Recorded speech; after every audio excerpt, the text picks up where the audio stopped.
You offered them your help and they stole your strength. You gave them your trust and they handed you betrayal. You believe your kindness is a virtue, but it has become a wound, bleeding in waters filled with sharks.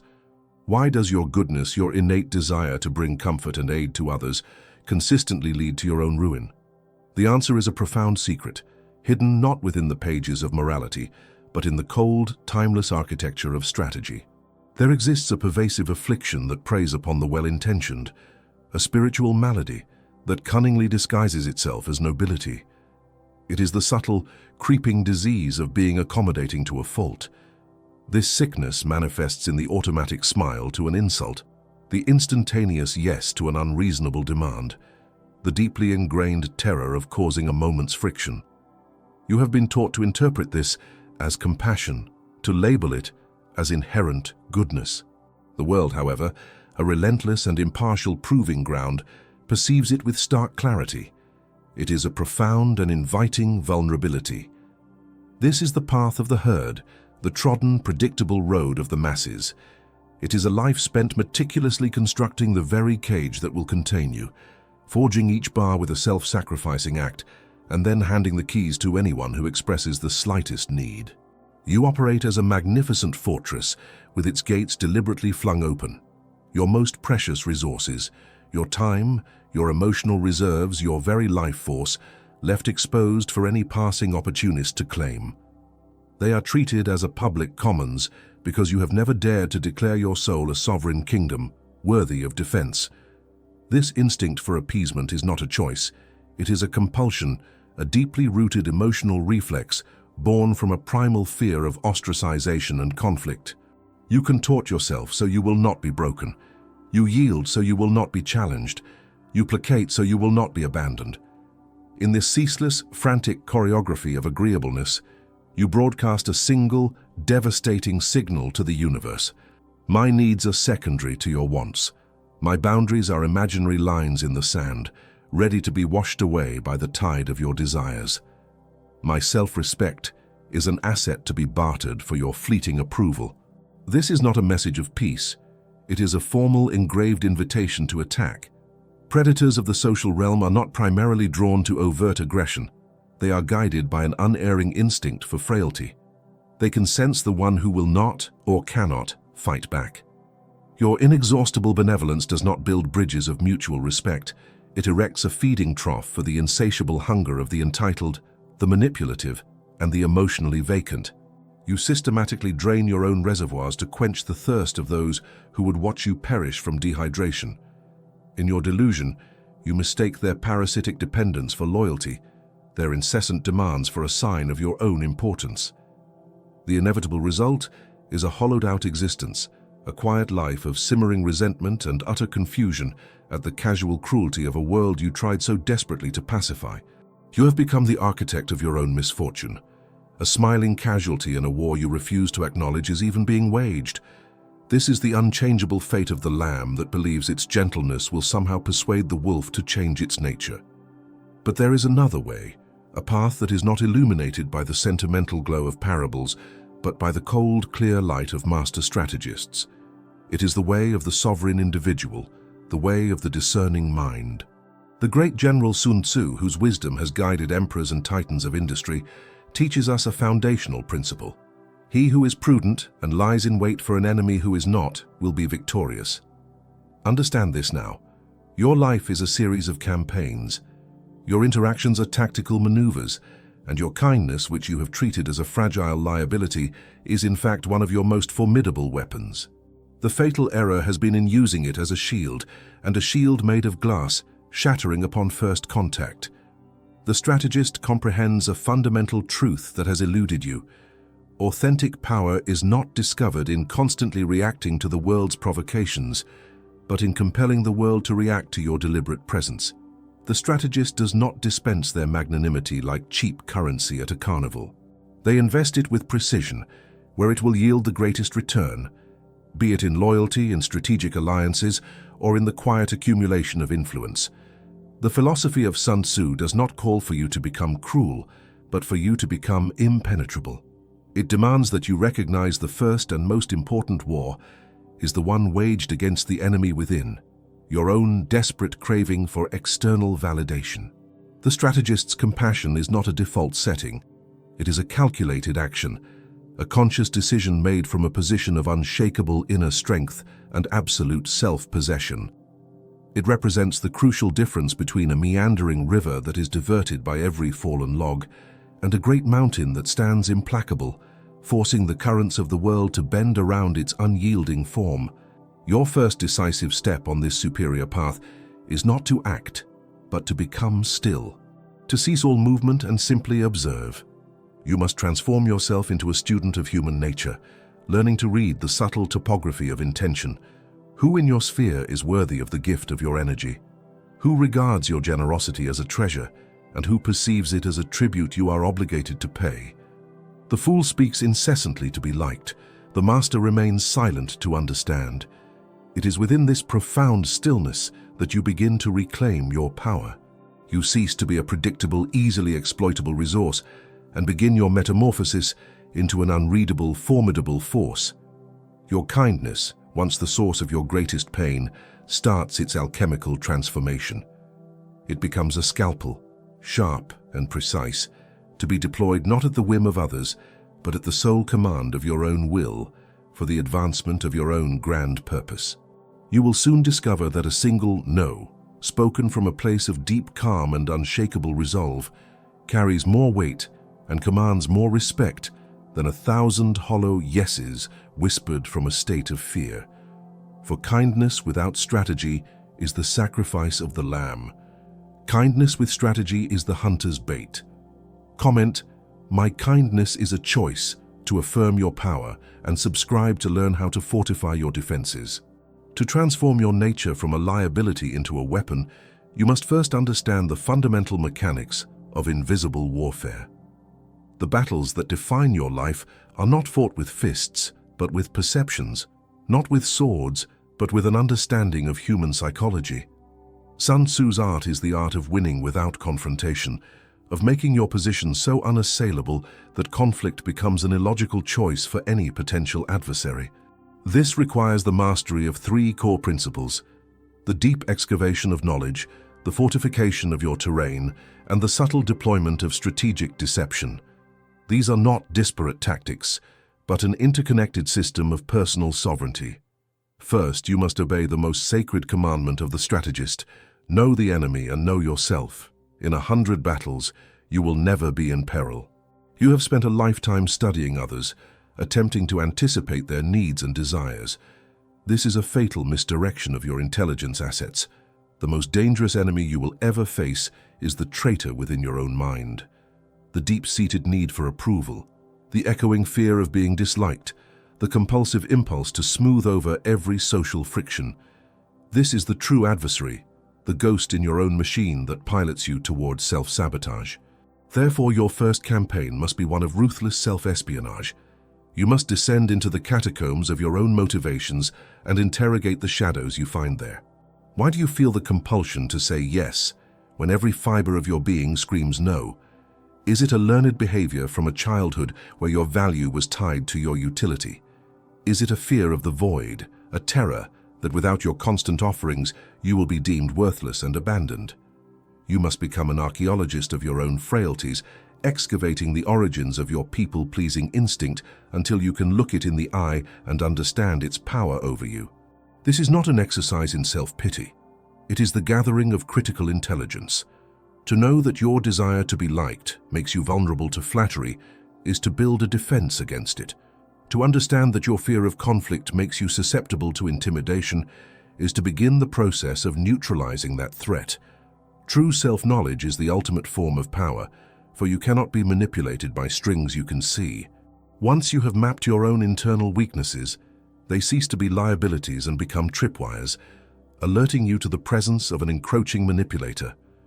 You learn to recognize the subtle emotional blackmail, the feigned emergencies, the manufactured praise designed to lower your defenses. You begin to operate not from a place of emotional reaction, but from a citadel of profound self-awareness. Once this internal intelligence is secured, you must define and fortify your terrain. In the art of war, the terrain is the ground upon which the battle is fought. In your life, The terrain consists of your most precious and finite resources, your time, your emotional energy, your focus, and your material assets.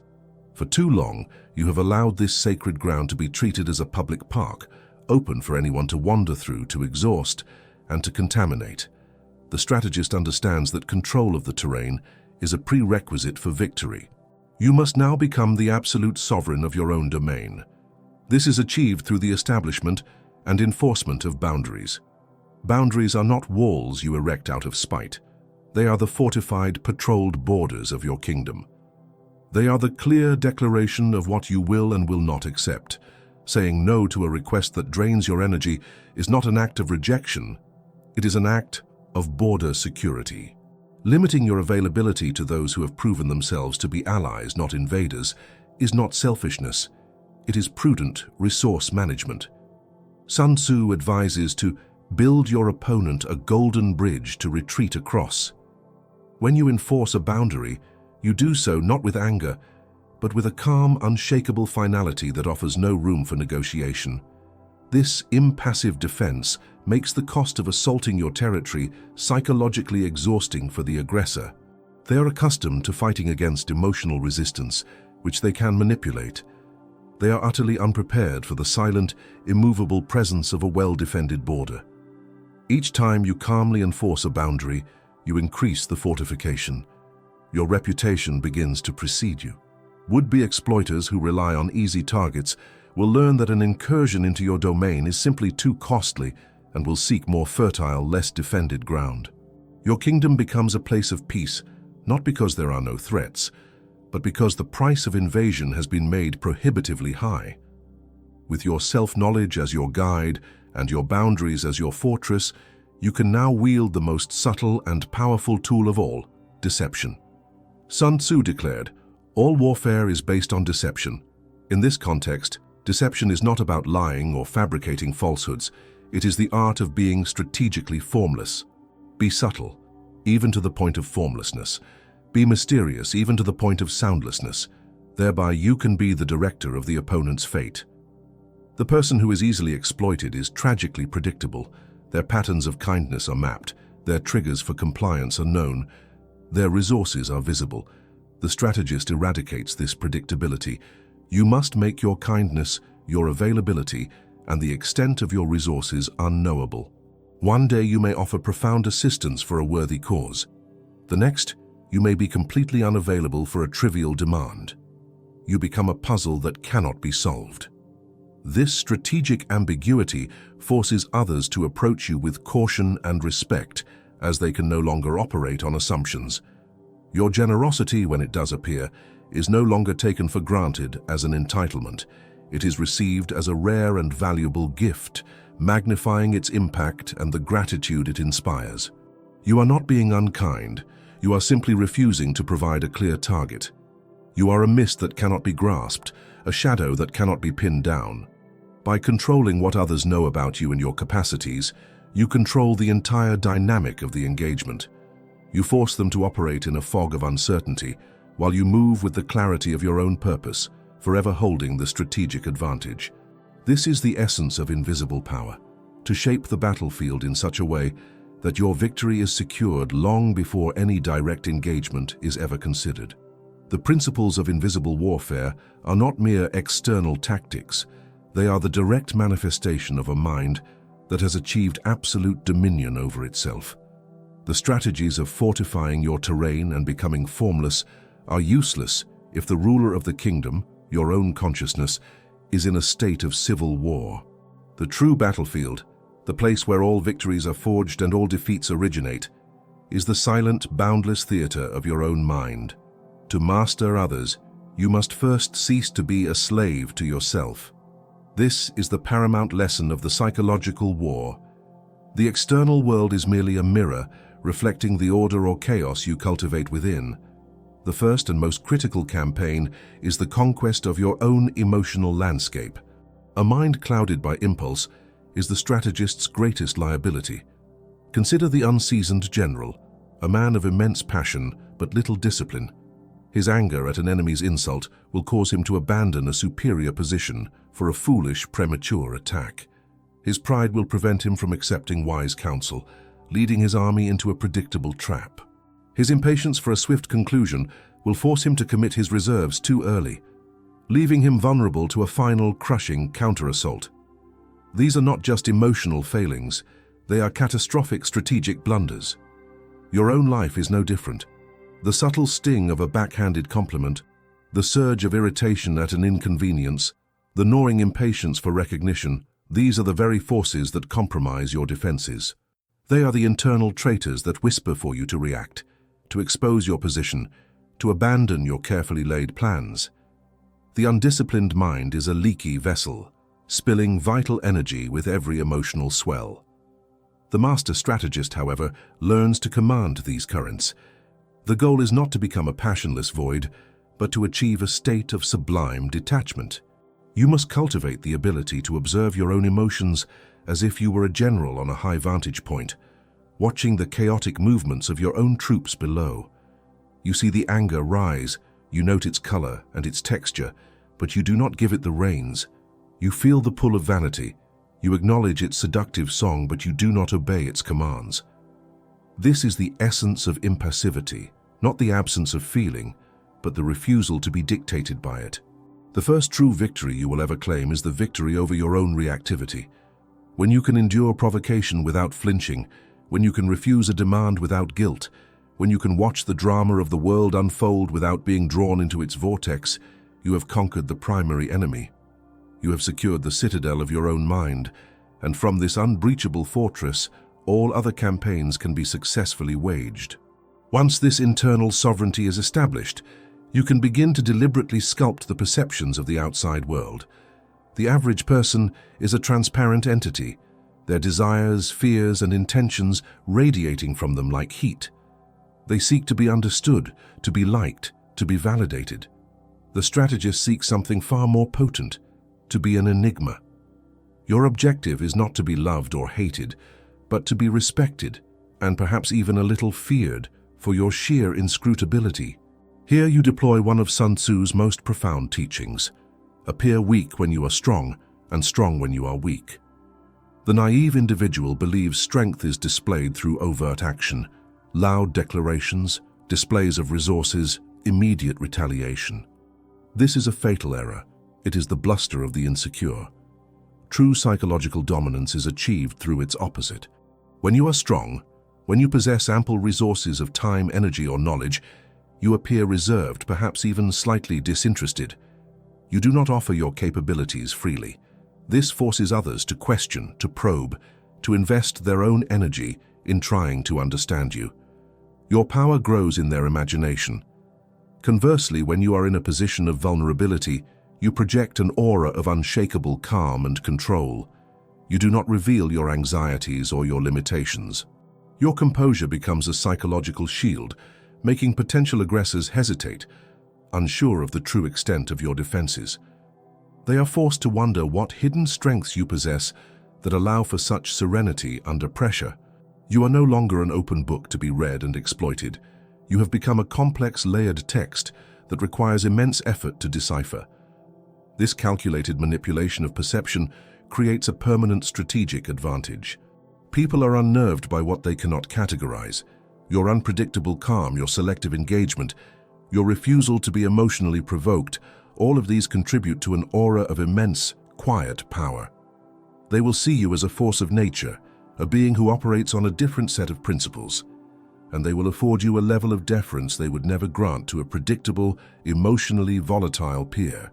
This carefully managed perception, practiced consistently over time, coalesces into your most powerful strategic asset: your reputation. Reputation is not built in a single grand act. It is the slow, patient accumulation of every minor interaction. It is the ghost forged from the residue of your every decision. Each time you calmly hold a boundary, you add a layer to this invisible armor. Each instance you choose silence over a pointless argument, you polish its surface. Every moment you display grace under fire, you temper its strength.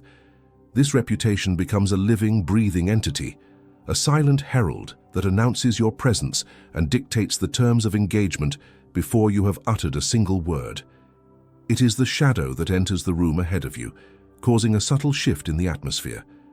When your reputation is that of someone who is calm, calculated, and unshakably firm, the work of defending your boundaries is done for you. Opportunists will not even make the attempt, having been preemptively deterred by the stories they have heard. Demands will be softened, requests will be made with more respect, and attempts at manipulation will be rare, as you are known to be an infertile ground for such seeds. This is the ultimate expression of the strategist's art, to structure reality in such a way that conflict withers before it can ever blossom. Your reputation becomes a form of passive, perpetual warfare that preserves your energy and secures your peace. You have created a zone of respect around yourself, not through aggression, but through the profound, unyielding mastery of the psychological battlefield. You have journeyed through the shadowed corridors of self-awareness. You have learned to fortify the terrain of your own soul, and you have mastered the art of psychological impenetrability. Now, before the final decisive action is unveiled, the move that consolidates all your victories into a lasting peace, ensure you are subscribed to this channel. The ultimate application of power is a secret reserved only for the most dedicated student of strategy. The moment for the decisive stroke will arrive, not with the sound of trumpets, but in the quiet theater of a mundane interaction. It will come when the exploiter, emboldened by your past compliance and blinded by their own arrogance, makes their most audacious move yet. They have grown accustomed to the rhythm of your capitulation. They have come to view your energy as a natural resource, eternally available for their consumption. In their complacency, they will overextend their reach, making a demand so unreasonable that it exposes the full depth of their parasitic nature. This is not a moment for anger or for argument. It is the moment the strategist has been patiently awaiting. Sun Tzu taught, "The quality of the decision is like the well-timed swoop of a falcon, which enables it to strike and destroy its victim." The emotionally reactive person sees this moment as a confrontation, a messy brawl that will drain them of what little energy they have left. They will argue, they will explain, they will plead, a chaotic flurry of wasted motion. But the strategist sees it as it truly is, a singular point of perfect vulnerability. Like the falcon circling high above, you have observed the target's patterns, you have noted its habits, its predictable movements. And now, as it exposes itself in the open field, your action is not a fight. It is a swift, clean, and utterly final descent. The attack is the calm, dispassionate, and permanent withdrawal of your presence, your energy, and your investment. It is a door being quietly closed and locked. It is a bridge being raised, not with a fiery explosion, but with silent, inexorable precision. There is no explanation offered, for an explanation is a negotiation, and your decision is not negotiable. There is no emotional outburst, for an outburst signals that they still have power over you. There is only the serene, irreversible action. This is the strike of the hawk, a movement of absolute efficiency, achieving the desired outcome with the minimum expenditure of energy, leaving no room for struggle or reply. The aftermath of this decisive act is where the true meaning of victory is revealed. The amateur victor celebrates the moment of triumph. They gloat over the vanquished opponent, reveling in the drama of the confrontation. This is the folly of a mind still tethered to ego. The master strategist does not celebrate. They simply observe. Having executed the defining maneuver, they retreat to their high vantage point and watch the consequences unfold as a matter of natural law. The would-be exploiter, suddenly cut off from their source of energy, is left in a state of confusion and disbelief. They may protest, they may attempt to provoke a reaction, but they are met with a profound and unbreachable silence. Their power was always contingent on your participation, and you have simply retired from the field. Deprived of their sustenance, they do not lay siege. Their nature is not to conquer, but to consume. They will inevitably move on in search of easier, more pliable prey. This is the consolidation of your power. The true victory was not the act of severing the tie, but the enduring peace this act creates. You have not merely won a battle, you have fundamentally altered the reality of your own existence. You have established a new order on your own terms, an order in which your peace is the highest priority and your boundaries are sacrosanct. This action, and the reputation it cements, serves as a powerful deterrent. Future challengers, sensing the quiet strength of your defenses and hearing the echoes of your decisive resolve, will choose not to engage. The war is won because you have created a reality where conflict against you is a demonstrably poor strategic investment. This brings us to the ultimate philosophical conclusion about the nature of power. You began this journey believing that your kindness was a weakness, a flaw to be corrected with cynicism and hardness. You have learned that this is a primitive understanding. True power is not the absence of kindness, nor is it the capacity for cruelty. It is the absolute, sovereign authority to choose where your benevolence is planted. It is the strength to nurture the gardens of those who are deserving and to build an impassable wall against those who would trample your soil. The supreme power is not the one who sits on a throne, constantly fighting off rivals. The supreme power is the one whose throne is left entirely alone, not because of armies or threats, but because the very idea of challenging it has become unthinkable. It is a power that shapes the environment so profoundly that discord becomes irrelevant. You have ceased to be a pawn in the games of others and have become a quiet, formidable player who sets the rules of your own engagement. Your kindness, once a bleeding wound that invited predators, has been transformed into a guarded flame, a source of immense warmth that you and you alone decide who is worthy of sharing its light. This is the cold, beautiful, and liberating lesson of the strategist. The greatest strength is not found in the will to fight, but in the wisdom to create a peace that no one dares to disturb.